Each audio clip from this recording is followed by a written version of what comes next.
the people that I got to know on a mission there's a fabulous people. In my mission, they're a little more closed off. Usually, it's not common culture to go up to somebody you don't know and say hi and start talking to them. It's a little weird. You only talk to people you know or have business with or something like that.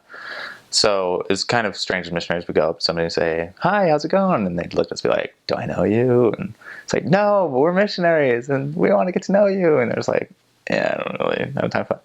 But as soon as you kind of break that shell, you get in and they get to know you a little bit, or then you get an appointment at their house for a lesson, they just open up, and they're the most giving and loving and hospitable people ever. I like to say that they're like watermelon. They're hard up on the outside, but you crack them open and they're soft and sweet on the inside, and they love to just give. So I mean, at first you kind of think like, this is like hard, these are scary people or whatever, but as soon as you get to know someone, there's the warmest people you'll ever meet in your life. But so it is a little bit weird culturally to be a missionary, because you just cold contact people, and for them that's a little bit kind of different and shocking, but they get over it and it's fine. But we kind of try to find different ways of talking to people. We have English classes and smoking programs, quit smoking, because pretty much everybody smokes in my mission, at least. So I mean, we kind of come up with creative ways to do it.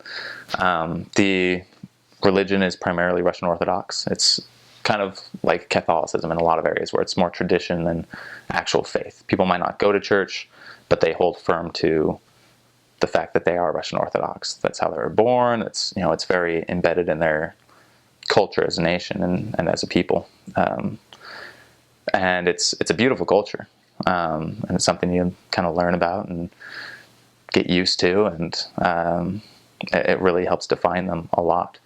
Along with that, you also have some really amazing Russian authors and thinkers that have come to shape who the Russian people are.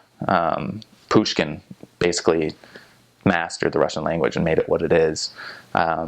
So if you've got time before your mission, I'd say look at Pushkin and Tolstoy and Dostoevsky and just any of the Russian writers, because they're amazing. They have some incredible works, and you can really see kind of the soul of the people through the Russian authors. So I'd encourage you to do that, to get to know the people. A lot of people would work in sort of factories. So the first area I served in is Tolyatti, is the city's name. So that's Italian.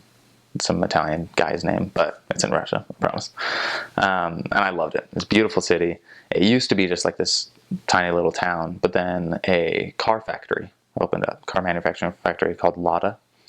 It's a Russian car brand. Opened up there, and the city just boomed.